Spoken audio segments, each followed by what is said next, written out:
it's not just any Tuesday. It's July 31st, Major League Baseball's official trade deadline day, and a long-awaited rumor is now a fact. The Rays say goodbye to Chris Archer. He got the news at about 3:30 this afternoon.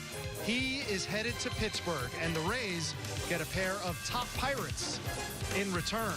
We'll have much more on this and a whole lot more. Hugs all around on a special day here inside Tropicana Field, a day to reflect and a day to look forward as well. But we also have baseball to talk about. The Angels in town for game one of a three-game series between the Rays and Los Angeles. Welcome inside Tropicana Field, another rousing rendition of Rays Live, the pregame, brought to you by your local Honda dealers, alongside the three amigos. We have Doug Wechter, Orestes Destrada. I'm Rich Hollenberg. A lot to talk about. I got you. I got you. I'll give you a second one. We're off to a great start already. 1 minute in. You could forgive us if we're just a little bit emotional. A lot going on. After today. Here. Come on. The only way I'll tee both of you up, your thoughts on Chris Archer and Wilson Ramos getting dealt. Well, listen, the reality is that is crazy because it goes down to the deadline. And obviously, Chris Archer was literally minutes before that. My thoughts eventually it went right to David Price when it was something similar to that. He was, warming up here and they called him in. Though, obviously, Chris didn't attain the heights that David Price did here. He attained definitely, good enough times here that he was respected, and the fans really loved Chris Archer.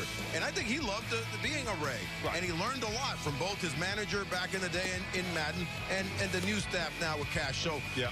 It's a weird kind of melancholy type of thing. It is. And, when Archer came up, it was almost a perfect situation for him, coming into a Rays rotation where we needed somebody at the front end of the rotation, gave him his chance to do that. 4 straight years he started opening day for us. 4 straight years. This guy threw over 30 starts. So obviously he brought a lot to the organization. That being said, a change of pace is always a good thing. It can be really good for Chris Archer moving to the Pirates. We'll see where that goes. I know we are really high on the people that are coming back in that trade. So both trades, these guys are special players, but it's that time of year, guys. And Doug, how about Wilson Ramos? You know how valuable it is to have a backstop like him. When you're talking about defense, I loved him behind the plate. Now that he's healthy, look at the offensive numbers that he was putting up. So good to the opposite field. He was hitting around 300, 297. He had 14 jacks on the year. And from the catching position, that's so hard to find, getting guys defensively who are good and offensively who can get the job done. And I'll tell you, with reference to the Ramos, Evaldi, and also Venter's trade, you got to applaud the Rays for taking on all three of these guys completely severely injured, offering them very quality contracts, waiting on them to heal under the Rays fold.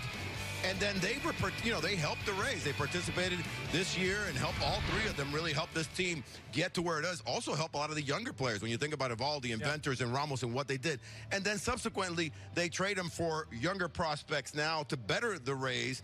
And they trade all three of them to first-place teams. So it was a real true quid pro quo in a chance-taking of injured players and them, performing, and now that trade in effect. More trade talk to come because it was not all terrible news today. A lot of people would look at what the Rays did today and say they came out on top. But here's an interesting note. Since the last time the Rays played the Angels back in mid-May, 52% of their active roster has been turned over, including the starting battery of Archer and Ramos. Here's what they had to say on leaving the Trop and the Rays and moving forward. Can't say enough about Arch. You talk about Shields, you talk about Price and the lineage that's come through here, and the examples that have been set, not by what they've accomplished on the field, but the example that they've set for younger players. The work ethic, the way he eats, the nutrition, the sleep, everything. You couldn't ask for someone to give more to their team and their organization to make them the best player they can be, and then the community and everything that he has done with his time has been, truly incredible and an impact that's going to stay here long after he's gone. It's been a lot of fun, starting with Andrew Friedman and Joe Madden, and then the transition into where we're at now with Cash and Eric Neander. The one thing they stress here is to be yourself and to have fun, and for the most part, it's been conducive to success throughout the organization. So we bid a fond farewell to both of them in such a short time. Wilson Ramos had such an impact, and obviously in a much longer time, Chris Archer, as so well said by General Manager Eric Neander, will have a lasting impact on this team. All of that put to the side momentarily. Now you look forward. Who is our team the rest of this year and going forward? And the Rays early today made a deal that raised a lot of eyebrows, getting a Tommy Pham, an outfielder from St. Louis.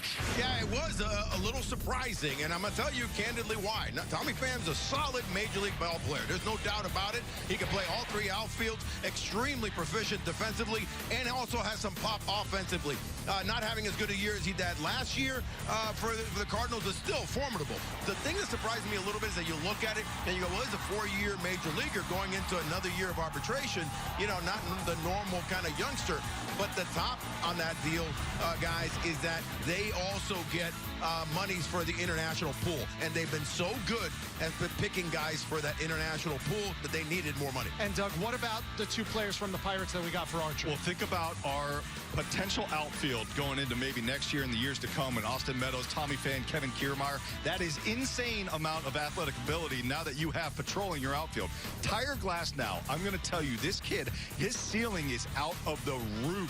He is a top-of-the-line possibility of a starter. Last year in AAA, he was 9-2, a sub-2 ERA, 90 strikeouts with only, I think it was, 93 innings, 140 strikeouts. Yeah, he's 95 massive. to 100 with a huge curveball. If we can get this kid locked in, throwing strikes, the ceiling is way out there. From what Kevin Cash said and what Kyle Snyder said and what Eric Neander said, the first name on their lips was Glasnow. I can't wait. And what, by the manager Sosha, talking to him earlier today on the field, he said, hey, you guys got Meadows. And I didn't know too much about it, so that guy must be pretty special. He goes, that kid from the Pirates, that outfielder is special.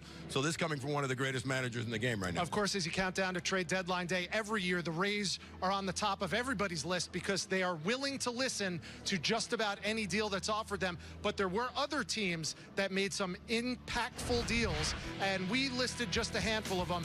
One of them affects us right now because we're not going to see Ian Kinsler. He's on his way to Boston. Jonathan Scope, we just saw him. He's traded to Milwaukee. Lance Lynn goes to the Yankees to try to help that roster. Brian Dozier over to the Dodgers, and Kevin Gossman to the Braves. I tell you, 3 power second basemen going to different teams. And Kinsler, Scope, we just saw. I know you were unfortunately talking about all his home runs this weekend. And then Brian Dozier, we know very well, too, how good he is. I really kind of look at that Dozier to L.A.